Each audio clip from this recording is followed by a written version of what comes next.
bilang harus ada pasal 55 turut serta dan bersama-sama.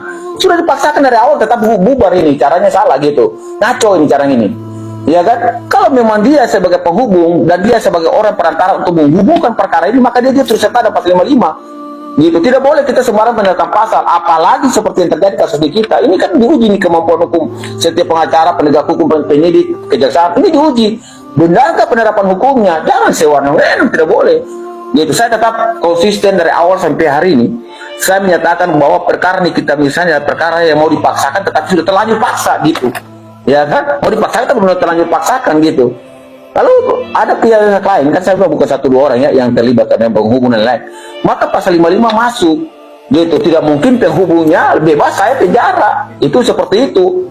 Nah, terkait dengan pemerasan tadi pasal 268 gitu. Makanya saya bilang pasal ini kalau dipaksakan gitu. Tergantung pengacaranya nanti besok. Kalau memang abangku pengacara Bang George pakai toga hitamnya dengan kita, saya dampingi, Anda di bareng, nggak perlu. Kita uji itu pengadilan.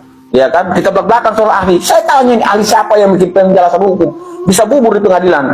Karena pendapat ahli itu menentukan. Ingat ya, dalam 184 dari alat bukti 5 alat bukti itu, ahli itu dia bagaimana bisa menjelaskan sampai kasus perkara bisa dipaksakan untuk dilimpahkan. Gitu. Itu yang perlu dipertanyakan. Tapi bagi saya, semoga lah saya turut serta dalam hal kita warawiri ya di toga hitam itu di pengadilan untuk menguji setiap orang bersaksi dalam perkara ini, termasuk si pelapor. Kan nanti dia jadi saksi korban. Ya kan kita ulas sama-sama di situ, kita tanya balik dia di situ.